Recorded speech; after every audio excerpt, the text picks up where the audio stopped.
Hi, this is Randy with Excel for Freelancers, and thank you for joining me in the Excel File Manager Part 3. We have a lot to show you, including drag and drop file management, where we're going to be moving files simply by dragging and dropping them. We also have the ability to add multiple tabs, as well as the ability to select all and select none, as well as a mixed selection. We have the double click open, which is going to be a really nice feature to open specific files.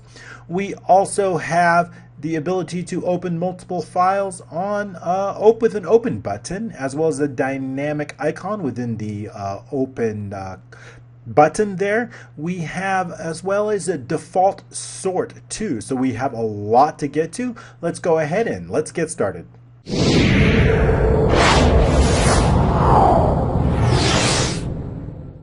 Alrighty, thanks for joining me today. We've got a lot to cover. In fact, I've got a group of features that we've added in part 3, which we're going to go over.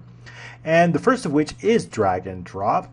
And when we're doing a drag and drop, there's a few things that we do want to watch out for.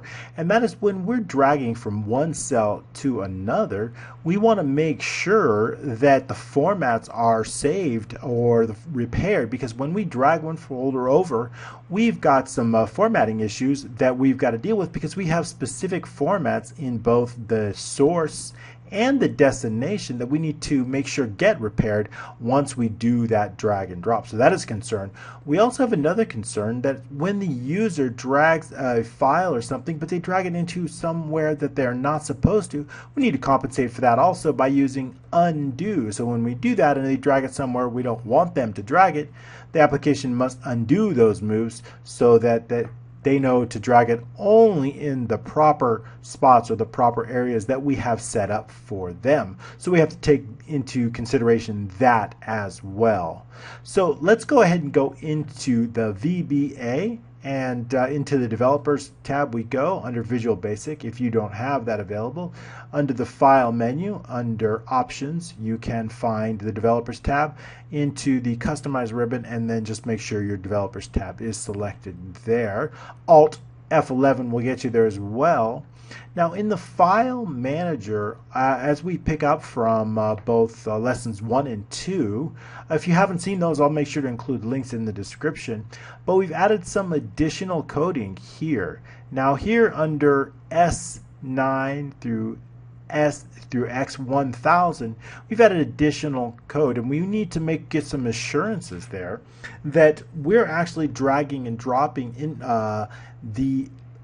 the cell that we want into the right column. Now we need to make sure that it's in this area where the destination, and basically that goes from column 4 over to maybe column 18 or 19 or 16 or 17, so around there. And we also want to make sure that the active cell, once they've delivered it, is the row is 9 or lower, right? Cannot be 7 or 8 or 3, right? If the row is there, we better undo it, right? So it has to be in this area only. And so we've compensated that for under some code here. And so what we're saying here is, once they target, you select a range within, once they make a change, right? We're on worksheet change here. Once they make a change to this range here, and B2 is false, meaning we're not loading the file or anything like that or changing it, then what we're going to do is we're going to make sure the clipboard is cleared, and then we're going to run some checks. If the active cell column is less than 4, or the active column is active cell column is greater than 10, right? Or the active cell row is less than 9. So basically what we're saying is, if the column is less than 4, this would be 3. So if it's here, if it's in columns A, B, or C, or if it's in anywhere up here, or if it's anywhere other than where we want it, then go ahead and undo. We want to undo any action they have done, and we do that in VBA using enable events false, application undo, and then re-enabling the events. And then we're going to reset the calculator just to make sure everything's set. So that is what you saw there. So that means when they drag something into, let's say, row 5, right? automatically it's done undone. So that is very, very helpful in the code. That's why we've added that. Now, when we're dragging and dropping, there's important things. We want to know the source location or the original location and the destination location, the destination cell. Those two are very important. The source, because we need to know the path, and that's in X. Let me go ahead and that's here in the full path, right? When we see, file path here, we need to know this. We need to know the file path, because when we are going to move it, we need to know where the original location is, and the full file path is here. We also need to know in B. B is our folder destination. So when we move this file to this folder, right, we need to know the path, the current path, and we need to know the current folder in B. So that is important. So we need to differentiate between these two. Now, the original is called target. The original is the target, and the active cell is the current, right? So if I drag this over to services, right, our target is going to be S9. Our target is S9. Our active cell is, in this case, it is F15, right? So that's really important. Target S9, right? Our active cell F15. So we need our active cell B and our active cell row and X and our target row. Okay, our target, X and our target row. So those are really important features. Before we go into the VBA, I wanted to show you one thing that was important within the ranges here. Now remember I had said that when we transfer a file, we mess up the formats. So the best way to handle that is to replace those formats. If we were going to try to redo those formats in VBA one by one, it would be a lot. As you can see, there's a lot of formats. When we go in here, we look at the conditional formatting and we manage those rules, we see there's a lot of formats here, as well as a lot of formats here under conditional formatting, right? So anytime we do drag and drop, we're going to mess up those formats. So we need to repair those formats or replace those formats. In fact, we can replace them quite easily. And what I have done is I've taken a copy here, and I've copied the formats over to a backup range right here. And I've done the same thing with the backup files. And if you can see, when you click on here and we go into conditional formatting, manage rules, we can see that the formats are here as well as here under conditional formatting. So I've also created named ranges. And if you look under here under backup files range, you can see that it's all the way here, all the way until row 1000, and the same thing for the backup folders range here. So we've created these two ranges. So the idea is that when we drag and drop a specific picture into another folder, all we need to do is copy and paste those formats back into here and back into here, and then reload the folder. So that's what we're going to do within the VBA code. We're going to take those ranges and bring them right back. Now, if the active cell does not equal 19, that means we have not made a change. We have not made a change to that particular column. If we make a change, we want to make sure that we're not making a change to the name. If we make a change to the name, okay. But in this case, the active cell is going to be somewhere in this folder range. It's going to be somewhere in here. So that means we want to make sure the active cell is not 19. We're going to make sure it's somewhere between D and N, or so to speak. And so first we're going to set the file scripting object. So we can set our object to the file system object. And we're going to set B2 to be true. We want to make sure that nothing else happens when we're working on that. So we want to make sure to set that to true so that we know that we're actually working with the specific files. Certain things don't happen, right? We want to make sure that other things don't happen, like so when we say we want to make sure we don't want to get looping. So like when we do things like this, it's false, so nothing, so we don't get into loops and things like that. So we set that to true, so nothing else happens. We're going to set the file path. We need to know the original path. This is the source path. Is X and the target row. Remember, the target is the original point of where you're moving, the original point, target. Target row is X, that's the path we just discussed that.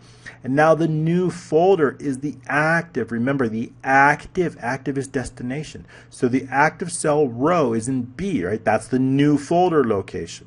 So now we have, it's very easy. Now we have our original file path and we have our source new folder. We do need the file name. That's important. So, and we know that the actual name of the file is in S, right? 19, it's S, right? So we know that. So we've got, now we have the original location, we have the new location in B, and we have the file name. Now we just need to put it together and to make that actual change in the file system object. So we can do that. We can say here, now we're going to say if the target row is 19, right, then the file is the target value, right? That means if we're making a change, we want to make sure that if we're actually dragging, if we're dragging this one over, right, then we know that the target is actually, but if we're using this to drag over, then we need to say, well, the target's actually an S. So it just differentiates. We just need to get that file name. Get that file name. So the file name is either the target value or the file name is S and the target row, right? So either way, we get the correct file name. Now we're ready to move it.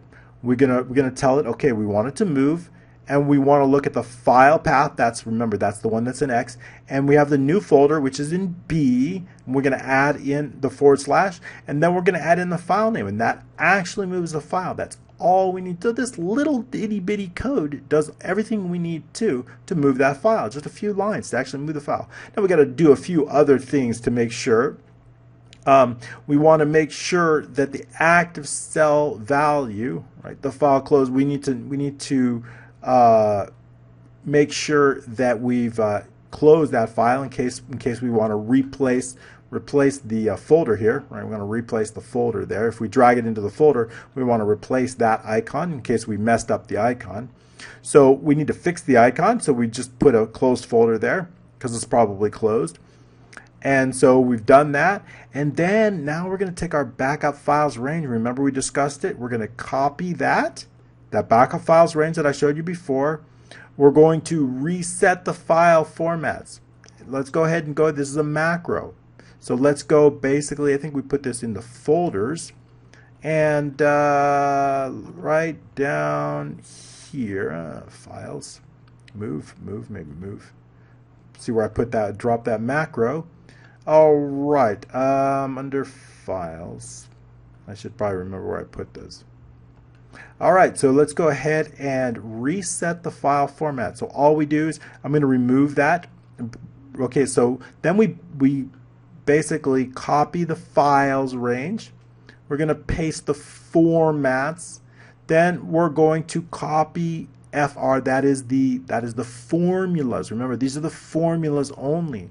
FR, and then we're going to paste in the formulas. So what we've done is we've replaced any messing formats here, and replaced any messing formats here, and then we've gone ahead and replaced these formulas, right? So I've taken just this column.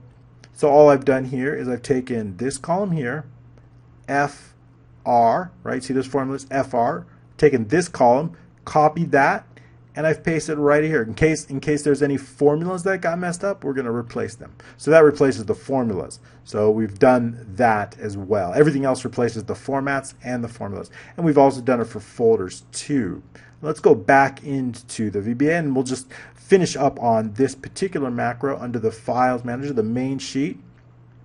So we have that. Then let's see, backup folders, we don't need this line, right? The backup files range copy, we took care of that inside this macro right here. We took care of that inside this macro.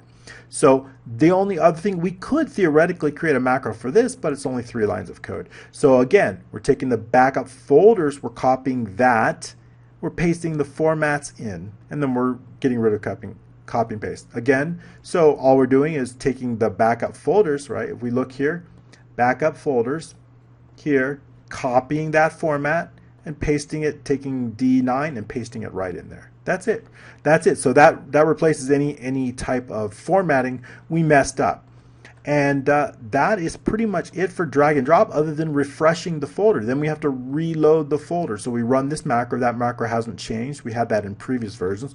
We're just going to basically reload this folder so that it updates with whatever we moved, right? So that when we're in here and we take a specific file, we drag it into the, let's say, new folders, and then we go ahead and update that folder there so that that item is gone. So we know.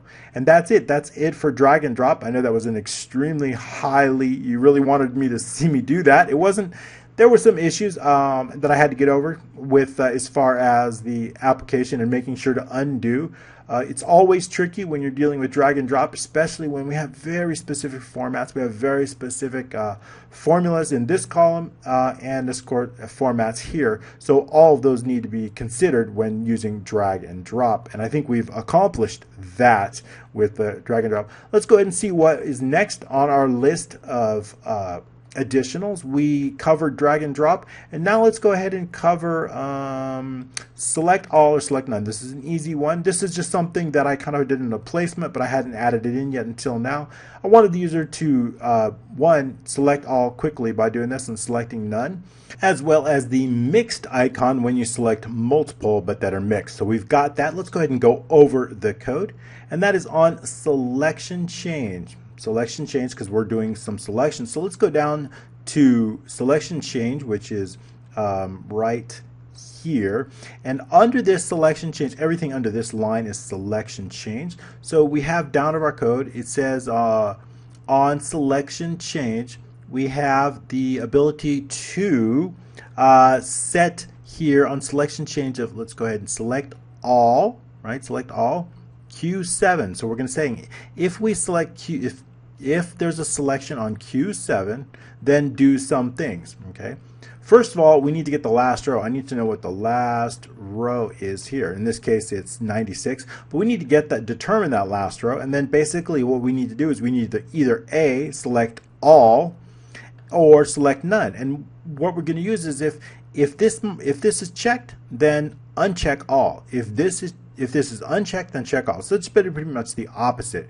And remember, we've defined these icons here. This is a named range called uncheck icon.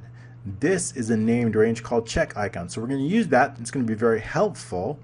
And so into the VBA, we're going to basically say if the target value equals the checked icon, then change Q7 as well as Q9 all the way to the last row. And the last row is going to be using the Q999 and XL up row. So we're going to define whatever that last row is, the last row of data in our table. We're going to then simply take all these Q7 and then Q9 through the last row and bring it and set it as an unchecked icon. However, in other words, if it's currently unchecked, we want to check it all. And the same thing goes. Here we use the same range, and then we're going to set that as to the check icon. And then we're just going to select another cell to go out of that. And that's it. That is all. That is exactly how all the code that is required. It's a very simple amount of code to check and uncheck all. And again, we have used the font awesome for this. If you look here under font awesome. And also, remember I just added the issue. Remember when we select 2? I'll show you what I did to that to get rid of that. So basically what I want to do is I don't want a bug come up when I select more than one, but I want to, when I select these tabs, these are actually 4 different cells. I want to be able to select 4 here, but select, and there's no bug that's going to come up now. I did add the line, and I'll show you what we added here. And basically what we're saying is if it's greater than 4, then exit the sub. However, if it's greater than 1 and if the target row does not equal 4, then exit sub. So in other words, if the user selects more than one cell and it's not row 4, then go ahead and exit. So we got rid of that little bug with that additional line of code, which I think was going to be helpful. So we don't get those bugs anymore. Now back into Excel, so we've shown you how to select all and select none. Now let's go through the mixed range. Now all this is that when we select something within here, we want to either select or unselect our current cell and put that mixed icon in here. And we've defined that mixed icon right here as just called mixed icon. And also in the selection change, we've added just a little bit of code. So here in when we do this, code was here before in selection change, but I've added one line of code, says Q7 equals mixed icon. That's it. It's really easy, especially when you add in those name ranges. You know exactly what's going on here, and that's not just another cell range, but it's actually a named range, which helps you understand. And especially as we develop more and more code in this application, it's really important to stay organized and name those ranges so you see everything that's going on. And it's really helpful along with your notes as well. Okay, now we've taken care of the select all, select none. We've taken care of the mixed icon. Next up on our list of features here in part 3 is the double click to open. And here, in this case, all we're doing is, you see me do it a few times. And in fact, I've put it on any particular. You can double click anything and it's going to open up a picture. So you could theoretically leave it to just one. I've allowed it for anything in that, I think even the icon I put it in. So we can have that ability simply by double clicking. And we've used the before double click within the sheet code, still on the file manager. And here you look at, you'll have the option of, let's get out of that cell, get out of that. Okay, now we can go back in. And if you'll see here under double click, right, we'll go in here before double click, go up before double click here. So we've added just one line of code. That's it, one line of code. And then we have the macro, which is for open file. So we're going to say, if the user double clicks on anything through S9 through X, and we could do actually, and we want to make sure that B2 is false. We don't want to run this, of course, on loading a folder or anything like that. So we want to make sure. Then open the file, and this is a macro. Let's go into the file macros here. I believe we've put it here under open file, and we're going to run this. So, and let's go through this. We've dimensioned last row, last filter row, and last. So the reason for this is, the reason for all this code is, I want to cover both two items. I want to cover on double click to open it, and I want to cover this as well.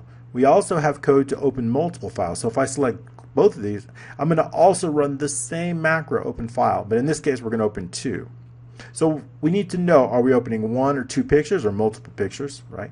And so I want to use the same macro for both. So we've done that here in the code here. So first we're going to determine open file. Here's the open file, and what I want to do is I want to count. I want to know how many are selected. Is it one that's selected, or is it three? Is it 3 or 4 or 5? I want to know how many are selected, how many are checked. If it's just one, we can just open up the select one. But if it's more than one, what I don't want to do is, I don't want to run through a for next loop. I don't want to run through all of these. What I want to do is I want to run an advanced filter, and so only the selected, like we just opened those two pictures, right?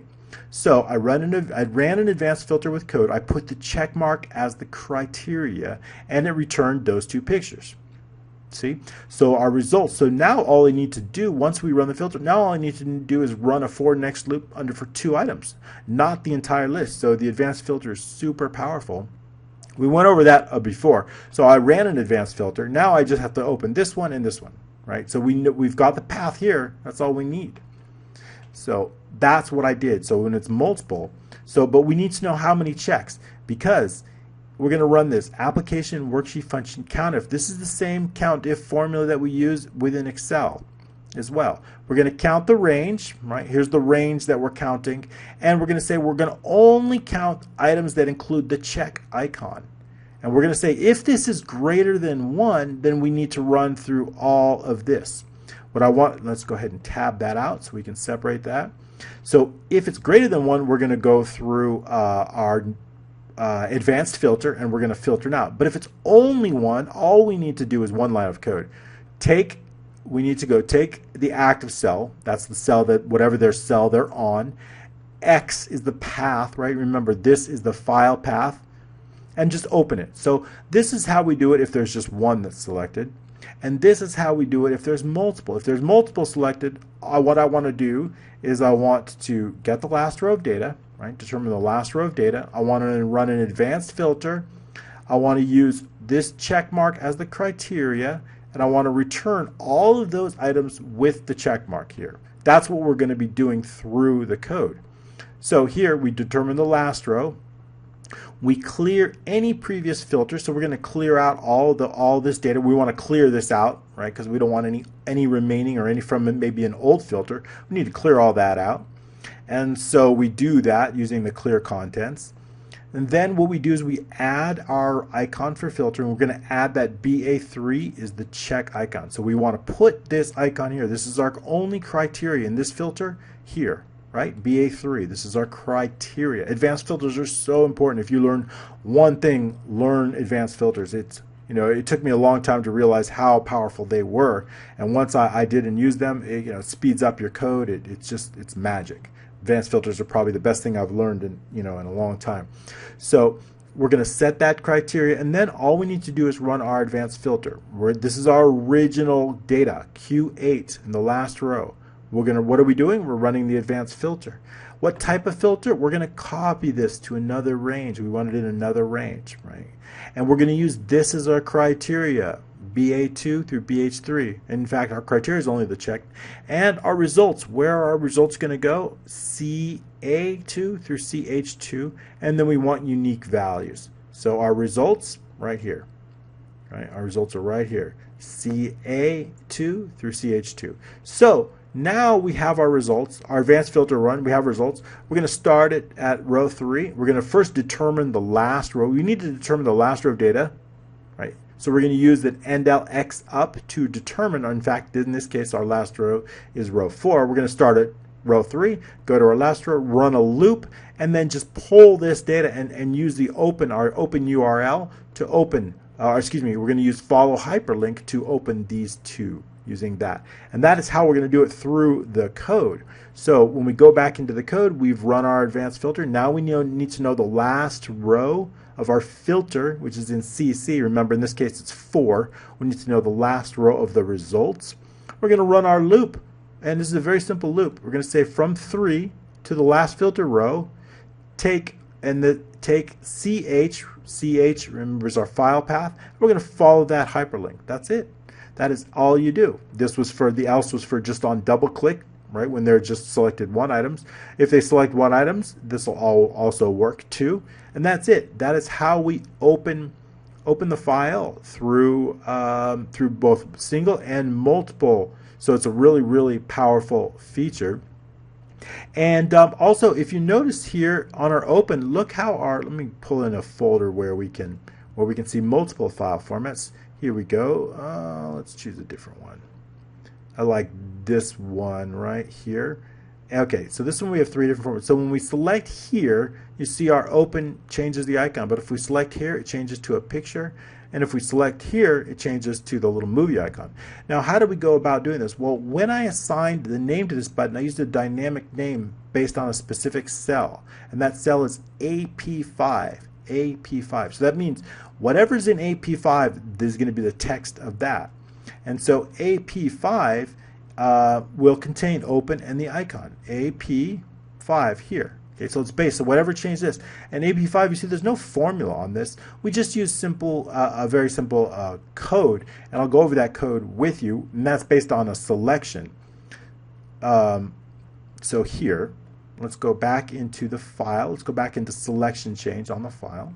Okay, and as you'll see under the selection change, under RW, this range right here, we have AP5 equals open and R in the target row. What is R in the target row? R is the icon, right? So we're going to put the open words and the icon, right? So we want to put those two. That's the active cell row and the icon. So R. So that's it. That's all we have to do. We're going to put those together. So if those end up in AP5, right, if that ends up every time we change it, right? So if we click here, right, and then we look at open again, now it's open and the movie icon. So we'll go ahead and putting that icon right in there, and then that automatically changes. So the basic premise is that we use VBA to change the text in the particular cell, and then we use the button connected to a specific cell to change that. So it's a dynamic button text. So that's really, really powerful. So that is how we do that. And next up on our list of features, we've got open one, we've got open button selected, open on double click, we've got move button. Let's go ahead and take a look at the move. When we want to move a file, we've created a move button here, and let's go ahead and see how that works. And basically what I want to do is I want to take, certain items that I've selected and move them. I want to open up a folder dialog. I want to be able to select the folder in which we're going to move them, and then I want to go ahead and move them just by clicking OK, and then I want the folder to update. So when we pull in the test, we see those 3 lines of now. And I also, if they're already there, I want to be able to give it a choice. So let's go ahead and copy this one. I'm going to copy that. I want to create a duplicate, and I'm going to copy that right into the images folder. So we click on images and we paste that. Came over from the, okay, now we've got it in there. And so if we go ahead and copy that over again, it's going to provide some sort of a, let's do those as well. Copy these into the test folder and go ahead and click on the test folder, and then we'll paste those in there. Okay, so now we have duplicates. So now if we try to take, let's say 166, let's go ahead and take a look at see what we've got here. 166 burn 23. Okay, so if we go ahead and try to move this one into that, we're going to get a dialog, which I do want, that says, hey, you know what, this file exists already, what do you want to do? Right, it'll say this already exists, and would you like to replace this file, yes or no? We can click yes or no. So I want to make sure that that comes up too. If the folder file exists, I want to make sure that the warning comes up to replace yes or no. So we've got to cover that in the code as well. And let's go into the code and see how we've done that. We've created a module called move files macro, and we'll go ahead and go into that. And it's just not too much of a code. We've dimensioned our objects under FSO, and we've dimensioned a file dialog. And what I want when we click that move files, I want a file dialog to learn what that folder is, the destination folder. So we've gone over this in future videos, but basically this will open that file dialog. This will set a title, select a folder to move to. This is the title. So when you click move, right, it's got a title here. Select a folder to move to. So that's important. And we also have, so that's why you see that title in there. And this is going to say, you see how I just canceled that out? So basically, if user cancels without selecting, it's going to go to no selection. It's just going to drop it right down here and finish it. So that is all we do there. And then it's going to say, and then once we have selected, we're going to create move to folder. This is a string. This is the folder that they have selected. So that's important. We need to know what the destination folder is. Next up, we need to run an advanced filter because they may have selected more than one. So once again, we need to run an advanced filter based on the selection. And this is the same thing we just went over. Everything the same, right? So we're creating advanced filter based on the selection. We're pulling the last row of that advanced filter, the results, and then we're creating a for next loop, and we're doing some work in there. For each of those selected folders, we are going to move it, right? And one by one, we're going to check if it exists. If it exists, create a warning. If it doesn't exist, just go ahead and move it. So when we know that the file name is in CC, right? The file name of our results, right? That is here. The file name is CC, right? Here, that's the file name. We know the path is CH, so we have that already. And the path is in CH, so we've gone over these two items. And now we need to know if we're gonna check if the move to folder, right? That's the folder and the file name. If it does not equal nothing, that means if the file exists, if it's already existing, we need to know two things. We're gonna run a message, VBA, if the we're going to say, we're going to list the file and the folder in the pop-up message. We want to list the folder and the file name. We're going to say it already exists. You just saw that when it popped up. Would you like to replace this folder? Yes or no? And then the title of that pop-up is here. And we're going to say if the user says yes, if yes to that, then what are we going to do? Then what I want to do is I want to delete the file in the destination first. Before we copy it, we need to delete it. So then delete the file, delete the old one so that we can put the new one in there. Otherwise, if they haven't said yes, then go to do not replace. That means if it's yes. Okay, let's go ahead and go over here. So if the answer is yes, then do this right here. If the answer is no, then do this right here. Go to do not replace. And what do not replace is that basically it skips actually, here's the code that we move, right? So it skips that and goes right to here, right? So it's going to skip that moving code. So we've covered that. So now if they said yes, or if there's no duplicates, all we're going to do is in the FSO move file, we're going to select the original file path, or the source, original to source, and we're going to go to the destination. And the destination is the move to folder plus the / and or the / plus the file name. So we're going to actually move it, and that is it. And we're going to do that for each of the items that have been in the advanced filter results. Then we're going to reset then we need to stop our calculations. We're going to reload our folder because I want to reload that doesn't include the files we just moved, and we're going to reset the calculation. And then what I want to do is I want to have a pop-up message saying the files moved. I don't know if you saw that. That was kind of quick. You might want to slow it down. Let's go ahead and take a look at this and this, and we're going to move those to, let's say, this folder here. All right, now you watch in the upper right hand corner, it says 2 files moved. There you go. That little that's a quick little message, but you'll see it says 2 files moved. That little fade out message. Let's go ahead and take a look at the code. We've gone over fade out messages in the past, but let's just go ahead and take a quick look. Here in the fade out messages modules, we have some code, and basically it's going to take this shape here that we've created, and this is the files moved messages. Let's go ahead and expand that and display that right here, and you'll see we have that shape right here.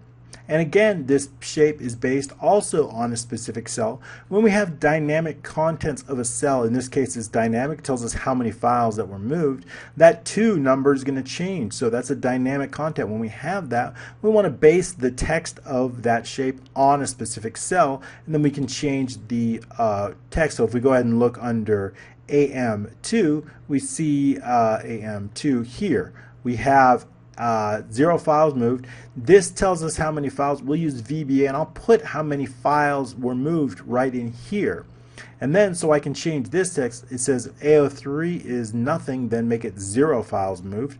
Otherwise, AO3 and files moved. So this denotes the text. So we have this text cell based on this variable, and we're going to use VBA to place the number of files moved right here. So when that message appears, like when we run this code right here, it's going to fade out and tell us how many. So when we play that, you're going to see 2 files moved, and then it's going to disappear. And that happens in our code right here. And so all we need to do is when we move those files, we need to make sure that AO3 equals the files moved. And we keep track of the files moved by increasing it 1 for each time we move a file. We're going to increase this 1. So that's how we keep track of how many files are moved, so we know how many files have been moved, and that's a nice little handy trick. So we've covered the files moved. Let's go ahead and hide those options now, although I think we're going to use that probably next. And then we have our tabs, and you're going to love this feature. This is a great little feature. As we discussed before, it gives us the ability to choose between tabs. And basically what I want to do is I want to give the user the ability to clear out a specific tab. And I want to be able to give it so we can use different files and have different folders open at the same time. Now traditionally in 2 different types of videos that we've gone over before, when we use tabs, we actually hide columns. We hide and show columns, but in this particular application there's way too much code, right, to duplicate over and over again based on our columns. So we cannot I cannot just change columns. It would be much too much code to have to recode everything because we have so much code based on selection change, based on actual change. So in this case, I don't want to change, I don't want to hide and show columns. But what can I do? I can give the effect that we're changing. I can get the effect that we're changing displays here, but all I really need to do is change the contents. All I need to do is change the contents of these.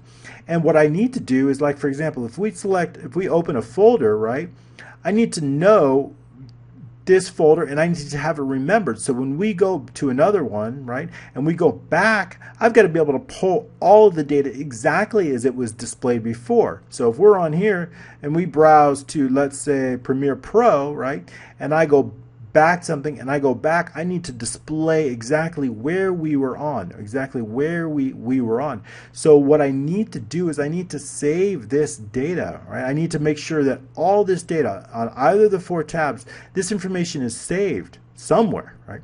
So what I've done is I've created ranges to save all of this data. I've created 4 different ranges, and if you look, slide all the way over to the right, we have tab 1 range. Now the formats don't matter, right? The formats don't matter. We're concerned about the data, right? So if you look here, I've got tab 1, all of the data here, right? I've got tab 2 here, and I've got tab 3 here and tab 4. So all of the data within the tabs are saved so that when we click on a tab, we can pull all that data right back in.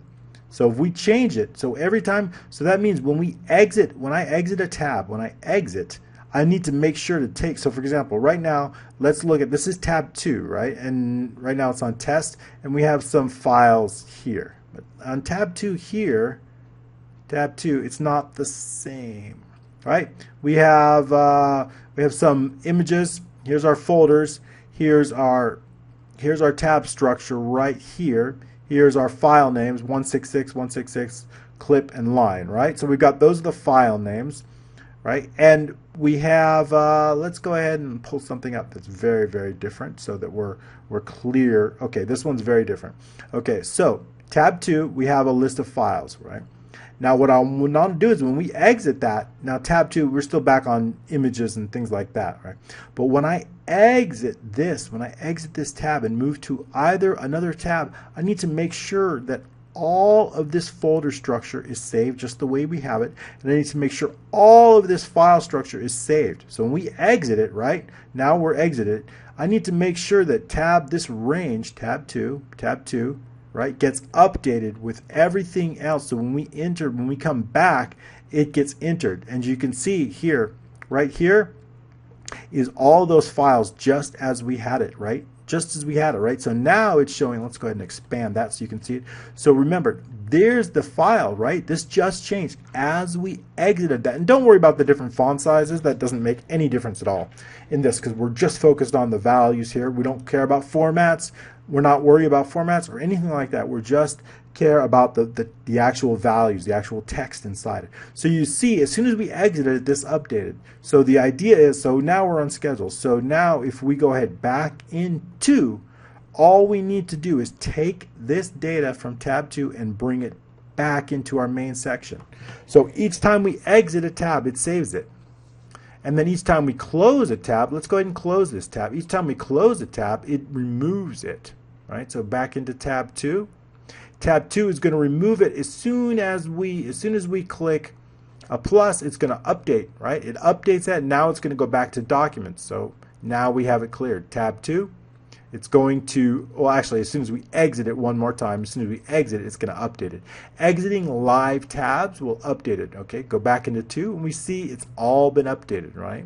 So as soon as we exit it, we only want to save it when we exit a live tab. If we close it, it's not important, right?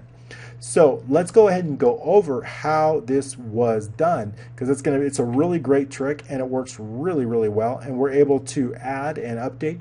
And as soon as we click on a plus, it's going to always go to your default folder. So if I set 220 junk as my set as default, and that's set as default, then we're going to go right in here and it's always going to open your default folder. So as soon as you change it, so when we close something out, if we close this out, When we open it again, it's going to open to whatever our default folder is.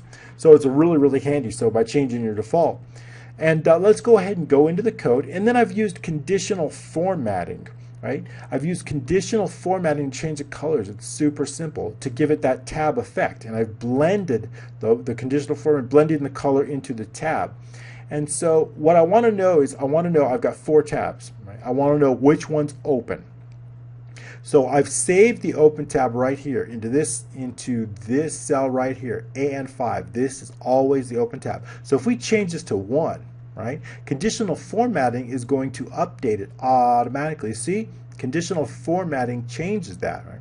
If we change it to 3, if I change that to 3 and then go back, you'll see conditional formatting. Let's go ahead and change it back to 2 because that was the tab we were actually on. And let's go ahead and highlight that and go into the conditional formatting and see how we've done. And let's go and manage rules. And all we're basically saying is that let's go ahead and go edit rule. Now, AN5 times 4 is column. Okay, but what column? Let's go ahead and go over the columns, right? This is column, D is column 4. Okay, close that out. D is column 4. Okay. This is column 8, column 12, and column 16, right? So if this is tab 1, right? If this is tab 1 is column 4. Tab 2 is column 8. All right? Tab 3 is column 12. Tab 4 is column 16. So we need to know what column is to conditional format. So basically it's the tab number times 4. Tab number times 4 will get us the column. So that is how we're going to use it. So when we go into conditional formatting, we need to do that multiplication. So here, not there, not there, not there, not there. Right here, conditional formatting. Let's go ahead and highlight all of them so we don't run that macro. And then manage the rules. Here we see, let's go ahead and edit this rule. And it says AN5 divided by times 4. AN5 times 4. If that does not equal the column, then gray it out. Does not equal, gray it out. That's all. So we've done this. I don't think we need to use some old. Get rid of that. We don't need these rules. Okay.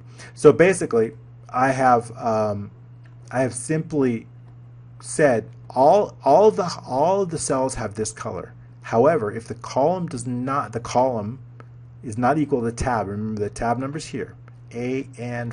AN5. So for example, AN5 is 3. And 3 times 4 is 12. So the column, this is column 12. That's why we're getting this highlighted. Column 12. So the column in this case instance is true. So don't color it gray, right? So that's basically saying, don't color gray. So that is how we did that. Let's go ahead and go over that one more time so you can see that.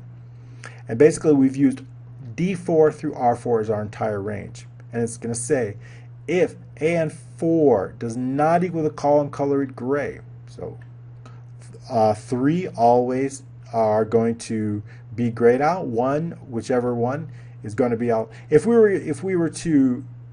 there's always the tab visible, but if we were to take this out, right, then you're going to see them all be gray.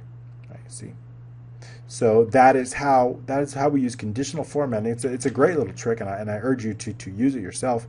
Now let's go into the code and see how we've done that. Back into the developers, the VBA code, we will go so we can see just how we've done that. And we have our own module here under. We have 2 macros. One's called switch tab and one is called close tab. All right, let's go ahead and go into the switch tab. I'm sorry, open new tab, 3 macros. Open, right? We're opening a new tab, so we need to set that to the default folder. We have switch tab and we have close tab. Let's go into open new tab. And remember, when we're going into new tab, let's close this. What I want to happen is I want it to automatically, if there's a plus, if it's a plus right there, then it's a new tab and I want to launch in our default folder. And we can do that through selection change. We're making the selection change here. Let's go down to selection change and go ahead and look at our code right here. Here's our target. D4 through P4 is our target. If we're going to say if cells 4 in the target column, right, the column that we've selected, plus row 4, if it equals add tab icon, right? That's the plus. Add tab icon is right here under our icons. Add tab icon. That's the named range we've set up. If it equals add tab icon, then we're going to run the macro of new called a macro called open new tab. If it doesn't include the plus, then it's probably an existing tab. Then just switch the tab, then run this macro. So basically two macros based on whatever the cell is. Meaning, if it includes a plus, if that cell contains a plus, run the new. If it doesn't, run the existing. So two macros, and let's go over each one of those macros right now. Under the first one, which is tab macro, new tab, we need to do a few things. One, as always, we're going to set B2 to true. That means we're working with either the folders or the files, and we don't want anything else to run while this is true. And once we're finished, we're going to mark it as false. So we do that, and now we need to know whatever column we've selected is the active cell column, right? It's probably going to be either 4, 8, 12, or 16, one of those 4 columns, because we have merged cells. So it's going to be one of those. We also need to know what the previous tab was. What is the previous tab? Which is the one that was there before? The reason we need to know the one that was there before is we need to save the data, right? So if I'm on tab 3, right, and I move to tab 4, I need to take all of this tab 3 data, I need to put it right here. I need to put it all right under tab 3. I need to put it here to save it, so that when we come back, everything's there. So I need to know what the existing tab is, and the existing tab number is saved right here. So we need to pull that. I need to know what the existing is, and I need to know what the new one is. So we need those are both variables that we need to know. So the previous tab we know is an AN5. The new tab, right, is the column divided by 4. For example, if we select, if this column right here, column P, right, this one right here is 16, right? So that means 16 divided by 4. That means it's tab number 4. So we need to get the tab number. So again, here under tab macros, the new tab equals, we're just going to round it off just in case it doesn't round off right, and that helps prevent bugs. This is the active cell column divided by 4. That's going to give us our tab number. So we need to know the previous one and the new one. And now we're going to set AN5 to the new tab. We're going to set it to the new tab number. Also, now we have to preserve the existing data. We need to, whatever data is in here, whatever folder structure we have set up, whatever files are in there, we need to preserve that so when we come back, so we need to come back to it, we need to make sure it's where it was before. We can do that through just a thing. So we're going to take our main range copy. Our main range is the range that I've set up. So let's click on main range here. Range main, it's just all the data. Remember, this includes even from column A. Let's go ahead and highlight it. Column A, if you remember from previous, includes our whether it contains subfolders or not. It includes column B, which is our folder path, and it basically everything from A all the way to X. A to X. So it's all of the data, right? All the important data. We want to save everything. Everything's important. So we've named a range called range main, and that's just our main information range. So we have that. We're going to take that and we're going to copy it. Now we know our previous tab. This is a number, right? And this is where it's really helpful, where you can really condense code. I've specifically, look at this. I've specifically named ranges: range tab 1, range tab 2, range tab 3, range tab 4. Specifically, they're exactly the same except for the last number. Look, this is 1, right? Let's minimize that. I'm going to show you, right? This is 2. I'm going to reduce it. This is 3.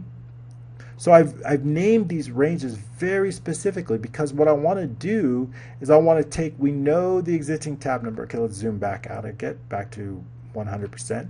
So I wanted to show you that. So each one of those backup ranges have been also named ranges, and that's how I can use the same code regardless. So we're going to copy it. Where are we going to copy this? Well, it depends, because if it's the third one, I want to copy this to when I move from 3 to 4. I want to take 3 and I want to copy that over to range.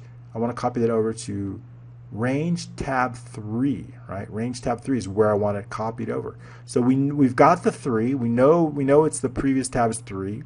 So all we need to do is go range tab and previous. This is the range. If this is 3, right? 3 is our previous range tab. Paste the values and paste the formulas, right? So that puts our backup, that puts all the values and all the formulas right here in 3. Right here in tab 3. So now we've got our backup. Now we've saved the information. So now we can clear this out, right? So we just backed up. We can clear that out. It's not important. We've got the backup. So we're good on that. We know it's saved. So now we need to preserve the existing folder, right? Now I need to know also, I need to know not only the data, but I need to know what the folder, right? I need to know that we usually store this in B5, right? What is the current folder? What is the current folder? I need to save that as well. And I'm going to save that right here. Right here. Current folder, tab 1. So this keeps track of the folders. And this, right, is basically, so tab 3 is located here, right, in row 4. Tab 5 is located. So that's going to help us. Tab 2 is located in row M. So we want to do that, and let's go ahead and update that. So it's going to be +1. Let's write it. AV +1. Okay. So now we know that if the previous tab is 3, AV +1, AV +1, if is going to be 3. 2, 3. Here we go. 3. So 1, 2, 3. So we want this in 4. I want this in AV row 4. That's where I want to store the folder, which is AV4. So that is how we do it. So we put that folder, whatever was in B5, we're going to put it right here. AV in the previous tab 4. So that is going to tell us what folder was there before. So that's very important. And then what I want to do is I want to set the fixed folder for dynamic. Right? I want to set this. Remember, our folder here in this tab, look at this tab, right? This tab is based on a formula, right? Let's go ahead and just hold that down so it doesn't go off. It's based on a formula. Right? But I don't want, it's dynamic. So that means when we select something, right? When we select a folder, it changes. You see how the header changes, right? But I want it to be fixed, right? When we move off of this tab, it's going to be fixed. So we just need to make that as a fixed and not dynamic based on a value. And we do that through here. All we're going to say is here, whatever value is in the current tab, right? Just make it value. So basically we're taking from value to value. We're erasing the formula. Whatever value is there, we're putting there as a value and not as a formula. So we're setting the fixed folder for a previous tab from dynamic to fixed. Right, so when you look at these, right, there's no formula in these, right? There's no formula in these until we make it active. So that's how we do that. So we want to just make sure it's fixed. And back into that. So we've done that. Now we need to set AN5 to the new tab number. I think we did that already. We don't need that. We have it here already. We don't need it here. So we've done that already. We don't need it twice. Let's go ahead and remove that. And so now what we're going to do is we're going to say the 4 in the selected formula. Now we got to put the formula back in our new tab, right? We need our new tab to contain that formula. So all we're going to do is take that formula, and I've created a named range again, tab formula. And if we look where that name range is, click on the named range, tab formula is right here. And it's right here. And I've just put the tab formula right here so that we can copy it over anytime we want it and put it in its rightful place on whatever the current tab is. So it's super, super helpful to have that formula. Then it's dynamic. So we've done that. And then on new tabs, we need to make sure that, let's go ahead and exit out of that cell. And make sure I didn't mess up that formula. Okay, there we go. So we want to make sure that let's go ahead and pull that up. We want to make sure that we use the default folder. Default folder is always stored in B6, and the current folder is in B5. So since it's a new tab, we're going to take whatever the default folder we set and put it in B5 to our current folder. So we're good there.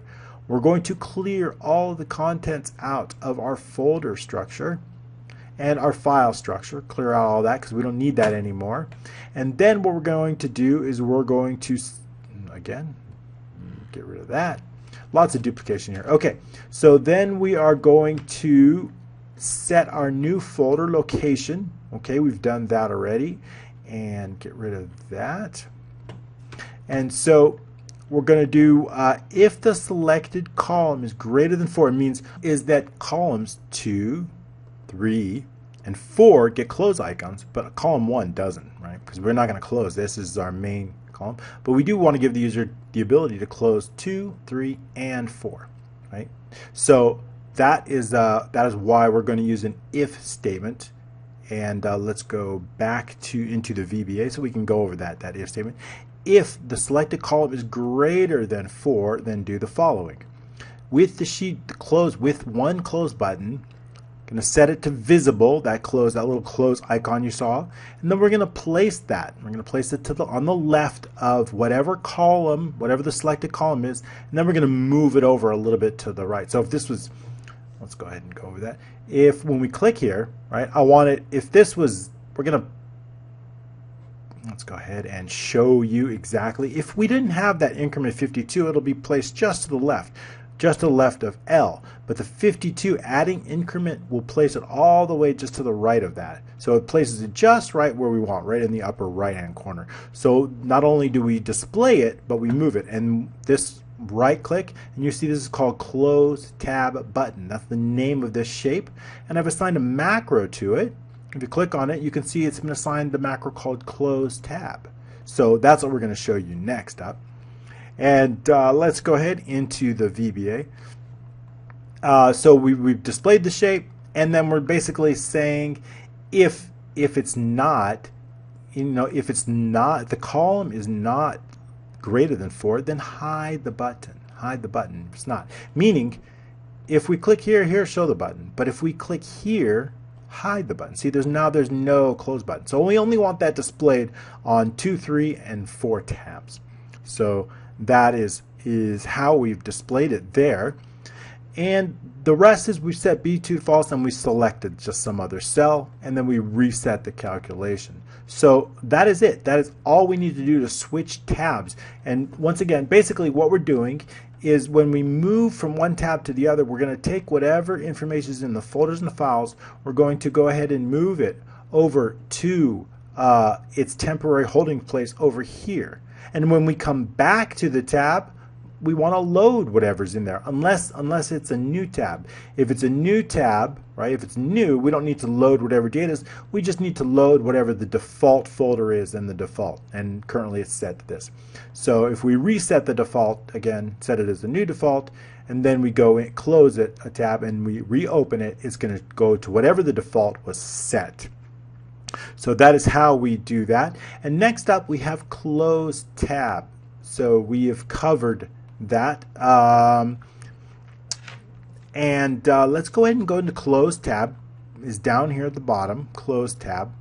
And what I want to do is first I want to learn what current tab we are on. So the current tab is an AN5, that tells us what. And then we're going to select the column. I need to know the column is the current tab times 4. That tells us our current tab. And if the current tab is 1, then I want to make sure that we're not showing the close tab button. I want to make sure that we're not, and we're going to exit it just in case. We want to hide the button if it shows up and exit it, because we only close tabs 2, 3, or 4. So if it's 2, 3, or 4, then continue to do this code. And in this code, what we're doing is we're basically saying adding a tab icon, right? The tab icon is that plus, right? So I want to replace whatever the value in that cell with this icon, that plus icon. Then I want to clear the entire range. When we close it, we're clearing that range, the current tab plus the range. So when it's closed, we clear it. And then we also clear the contents of the folder. We want to know the folder. So that means when I close, if I were to close these, what I want to done is I want the information, I want this clear, the 4th folder, and I want the range cleared out too. I want this 4th range, I want this cleared out. Actually, this is from the range 3, so 4 is clear. 4 is actually clear. This is all from range 3. So 4 is clear, so I want to make sure that data is cleared out when I close the tab. So if we were to clear out 3, and you'll see here, both 3 and 4 are now cleared out, as well as the data from 3 and the data from 4 are now both clear. So that is why we clear the range out. And also I want to make sure that we add, at the end of the close, I want to make sure that we put 1. One is the current tab now, so we also set the selected tab to 1. That's the last part of the code that I just added to make sure that we know that everybody knows what is necessary. So we also want to make sure at the end here that and 5 set it back to 1, and then select D4, which is tab number 1, so that we always select tab number 1 after closing out. And so switch tab and open tab are almost the same, but when we do open new tab, we set the initial folder based on the default folder, which is located in B6. However, when we switch tab, we set the folder B5 based on whatever we store in AV in the new tab, based on the folder that was there before. So our folder that was there before are stored here in AV. So when we go from 2 to 1, we want this folder to be set as our folder. Then we load, right? So we set. So that's one of the big difference. Set folder for the tab here in when we're switching tabs, and then we also set the dynamic formula as well in the current, and the same thing, show the tab. So we want to show that little icon and close. And when we, it's almost, we could probably combine these macros into one, but I wanted to differentiate them so you can see them. So that is the functionality behind our tab feature. So it combines lots of VBA with conditional formatting and a couple shapes and 3 different macros, one for switching, one for new tab, and one for closing a tab. So that is that. We also have default. Our last feature we're going to show you is default sort. Basically what I want to do is based in the options here, set here under options, let's go ahead and I'm going to move that over. Let's go ahead and move that over here, right here. There we go. Okay, and then we'll go ahead and reduce X. I just wanted to show you this. Normally we don't really need to show the X. We can hide the path by going into full path and then hiding it again. There we go. All right, so now let's go ahead and reset the macro. What I want to do is I want to show you the ability to hide as sort columns based on what we have selected here. So we have a default sort by. Here we can sort by name, by type, by size. So when we sort by type and we click bins, right, automatically it's sorted by size. If we click date created and we open and close bins again, it's going to be date created. So based on whatever default sort we have set, and let me go ahead and show you how we did that. And it's really quite simple with just a little bit of code. The first thing we want to do is we do selection change. So that means when I select something here, I want everything here to go back to unchecked, and then check the only one we selected. So it's a little bit different functionality. Here we have multiple options, right? In this checkbox, we allow for multiple here.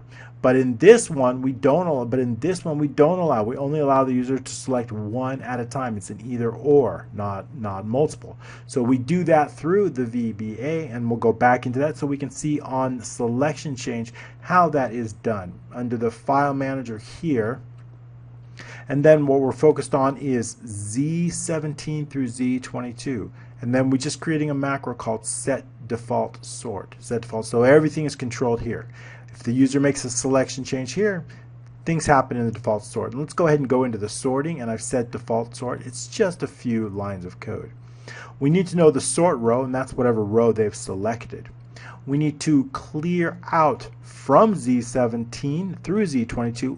We need to mark them all as an unchecked icon, and we need to mark the the whatever they've selected as a checked icon. So Z and the row that they've selected, which is the sort row, as a checked icon. So that's all we have to do there. And now when we go ahead and load a folder, then now it checks. I've added some code. Now it checks to see which one's the default. So let's go ahead and go into the folder load. And this is under our folder options. And we have one here under, let's go ahead and I think it's under file macros. It's getting large. It's getting large. Okay.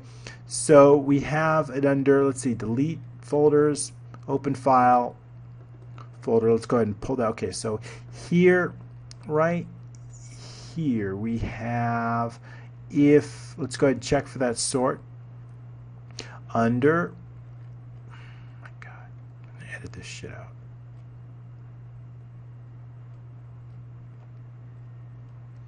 Okay, under two macros, we have open folder and we have expand folder. Under both of those macros, we've created, we need to sort columns based on the defaults.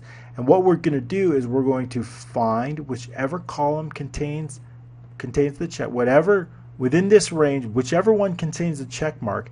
Let's say if it's row 18. If it's row 18, that means we need to default, put the sort on row 19. Remember, this is column 19 equals column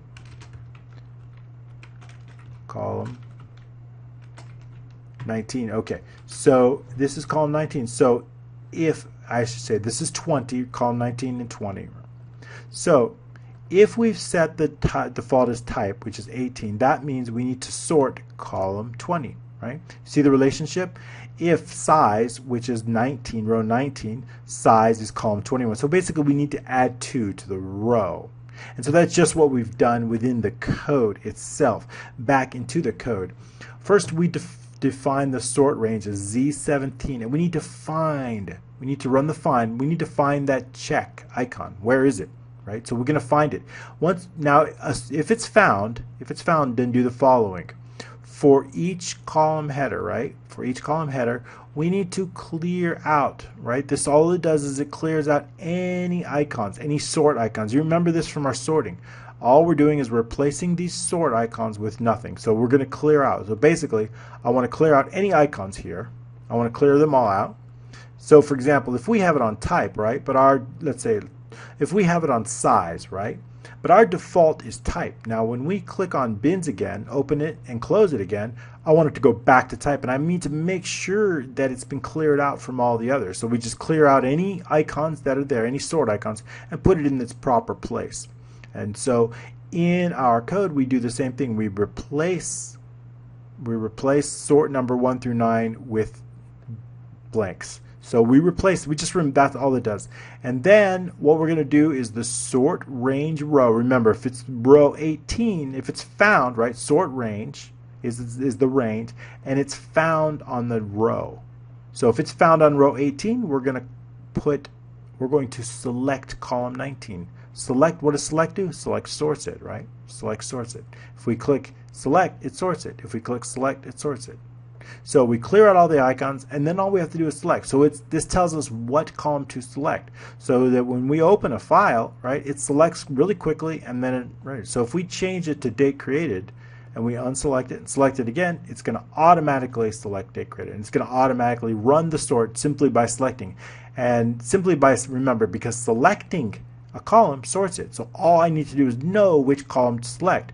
This is column 19, right? So if we've set by name, and name is 17, the row is 17, the column is 18, I know to select row 6, column 19. And we select that one, and then it automatically sorts it just by selecting. So we don't need to add in more code, we just need to select it and then let the code run itself.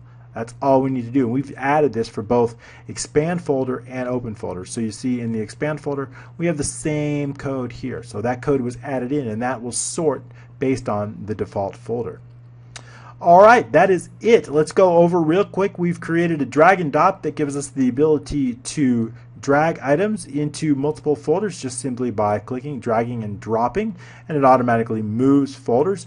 We have also used the move where we can we can move multiple just by selecting multiple and then going ahead and moving them to any other folder by simply selecting another folder and clicking move, and that will move automatically using multiple files and then refreshing the folder. We have added the ability to select all, select none, or having a mixed check mark. We have added that.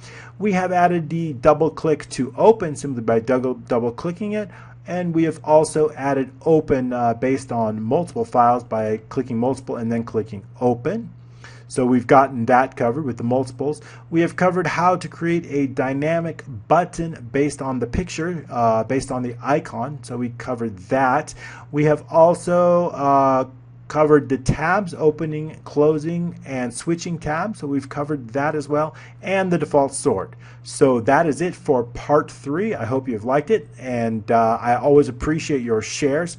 Please like, please subscribe to our YouTube channel, as well as make sure you do download this workbook. One additional point, if you're still with us, make sure you download the icons with the link if you haven't done already, and I will provide you a link. You can also get the link right here. Font Awesome. This is the font you want. You do not need to go to the website. That font does not work as well. So make sure you use this link, this font. I will provide you a link within the description, as well as to parts 1 and 2. Thank you very much, and have a great day.